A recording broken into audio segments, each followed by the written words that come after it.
السلام علیکم ناظرین، میں ہوں چودھری فیصل ایڈوکیٹ. اور ناظرین، آج ہم بات کریں گے کہ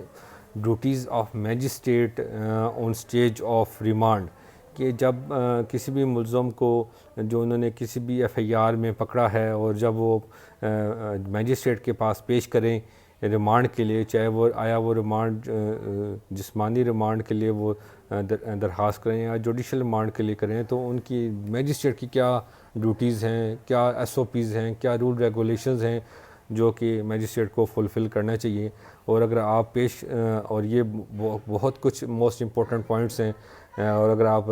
ایز اے ملزم یا آپ کا کوئی دوست جب آپ کورٹ میں اس کو ریمانڈ کے لیے پیش کیا جائے، تو آپ ان چیزوں کو ذہن میں رکھیں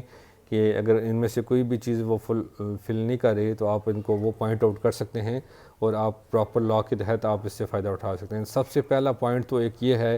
کہ جب کسی بھی ملزم کو پیش کیا جائے ریمانڈ کے لیے، اور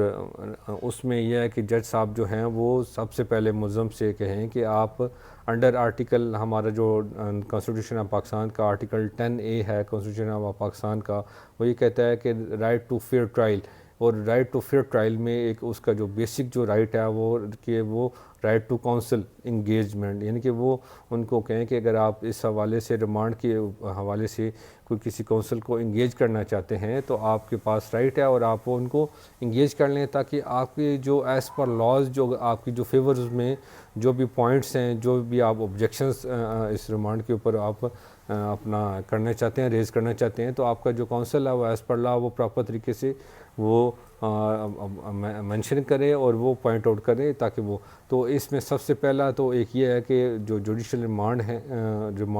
جو جوڈیشل میجسٹریٹس ہیں وہ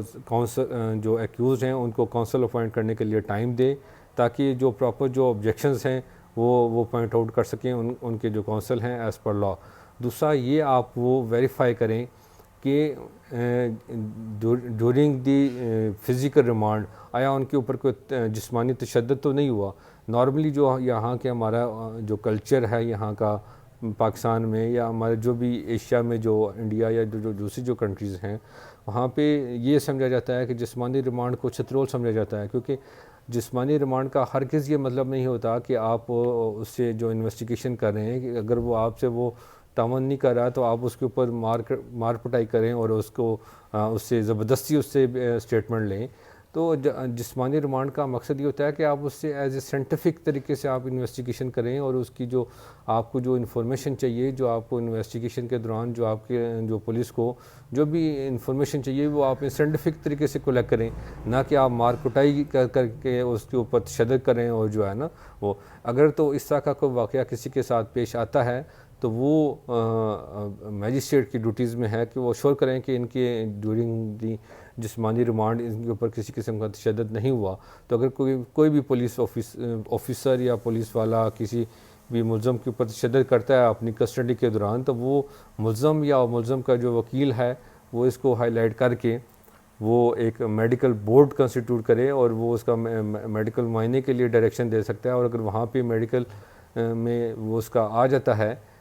کہ واقعی اس کے اوپر تشدد ہوا ہے، تو وہ جو پولیس والے ہیں وہ نہ صرف نوکری سے جائے گا بلکہ اس کے اوپر ایف آئی آر بھی کٹے گی تشدد کی. تو یہ لیگلی کی کسی بھی قانون میں یہ نہیں ہے کہ وہ آپ جو ملزمان کے اوپر آپ تشدد کریں، جبکہ آپ نے اگر کوئی تفتیش کرنی ہے تو آپ ایز اے سائنٹیفک طریقے سے آپ تفتیش کریں اپنی. اس کے بعد اب ایک نیکسٹ جو یہ ہے کہ آپ جو کونسل ہے ایکیوز کا، وہ جو بھی آبجیکشن ریز کرے، جو ہائی لائٹڈ جو پوائنٹس ہیں جو ریز کرے، تو میجسٹریٹ کی یہ ڈیوٹیز میں آتا ہے کہ وہ اپنے آرڈر میں مینشن کریں، تاکہ نیکسٹ جب اگر وہ مزید جسمانی ریمانڈ کا آرڈر کر رہے ہیں تو وہ نیکسٹ جب وہ دوسری دفعہ جب 1 دن بعد 2 دن بعد یا جتنے دن کے بعد وہ دوبارہ جب پیش کریں تو آپ اس میں چیک کریں کہ واقعی جو آبجیکشنز جو ریز کیے تھے تو اس حوالے سے کہ واقعی ان کو تفتیش بھی کی ہے یا نہیں کی ہے، یا صرف اسی طرح 2-3 دن ان کا اب آ گئے ہیں اور دوبارہ سے ریکویسٹ کر رہے ہیں جسمانی ریمانڈ کے حوالے سے. اور اس میں یہ بھی سب سے موسٹ امپورٹنٹ ہے کہ جو میجسٹریٹ ہیں وہ ایک تو جو اس کا کیس کے جو ریکارڈ ہے وہ اس کو ملاحظہ کریں اور اس میں چیک کریں کہ آیا واقعی کہ جو ملزم ہے اس کے حوالے سے کوئی ٹھوس ثبوت بھی ہیں یا نہیں ہے، یا اس کو ویسے ہی کسی کو ایکیوز کی اسٹیٹمنٹ کے اوپر یا ایف آئی آر بھی ہے تو ایف آئی آر میں بھی نامنیٹڈ بھی ہے، تو اسی طرح بغیر کسی ٹھوس ثبوت کے انہوں نے اس کو گرفتار کیا ہوا ہے اور وہ اللیگل انہوں نے اس کو رکھا ہوا ہے، بے گناہ رکھا ہوا ہے۔ اگر وہ کسی بھی وقوعے میں وہ ملوث نہیں ہے اور اس کی انہوں نے وہ اپنی کسٹڈی میں رکھا ہوا ہے تو وہ بے گناہ ہے اس میں، تو وہ اس چیز کے لیے پہلے وہ ویریفائی کر لیں کہ آیا واقعی اس کو جو ہے مزید اس کو جسمانی ریمانڈ دینا چاہیے یا نہیں دینا چاہیے۔ اور ایک صورت یہ بھی ہو سکتی ہے کہ جب پولیس آفیسر اگر وہ جو تفتیشی آفیسر ہے وہ جسمانی ریمانڈ کے لیے مزید وہ ریکویسٹ کر رہا ہے اور درخواست اس نے دی ہے کہ مجھے اس کا مزید جسمانی ریمانڈ لینا ہے اور مجھے اس کی کسٹڈی چاہیے، تو اور اگر وہ میجسٹریٹ وہ سمجھتا ہے کہ واقعی اس نے جتنی بھی تفتیش کرنی تھی وہ اس کیس کے حوالے سے وہ تفتیش کر لی ہے اور اس کو میں نے اس کو ریمانڈ پہ جتنا دینا تھا وہ دے لیا، اب اس کو مزید جسمانی ریمانڈ پہ دینا وہ بے سود ہے، یا اس نے جتنی ایویڈنس کلیکٹ کرنی تھی کر لی، تو جو میجسٹریٹ ہیں وہ جو فزیکل ریمانڈ کی جو اپلیکیشن ریجیکٹ کر کے جوڈیشل ریمانڈ کے لیے بھی وہ آرڈر کر سکتا ہے۔ تو اس کے علاوہ ایک تو جو بھی جو آرڈر کی ہوگی، جو جوڈیشل آرڈر کی جو کاپی ہوگی وہ انہوں نے جج صاحب نے سیشن جج صاحب کو فارورڈ کرنی ہوتی ہے ایک ایز پر پروسیجر جو کرمنل پروسیجر لا ہے، تو اس کے تحت یہ بھی ان کی ڈیوٹیز میں آتا ہے کہ وہ ان کو کاپی فارورڈ کریں۔ یہ چند بیسک پوائنٹس تھے جو ریمانڈ کی صورت میں وہ ہر حال میں ہر کیس میں جو آپ کے لیے کافی ہیلپ فل ہوتے ہیں، اور یہ کافی آپ نے جتنے بھی ریمانڈ کی ہوں گی، جتنے بھی کیسز ہوں گے تو ان میں یہ بیسک جو پوائنٹس ہوتے ہیں آپ نے یہ نارملی یہ لازمی چیک کرنے ہوتے ہیں کہ آیا کہ ان کو کوئی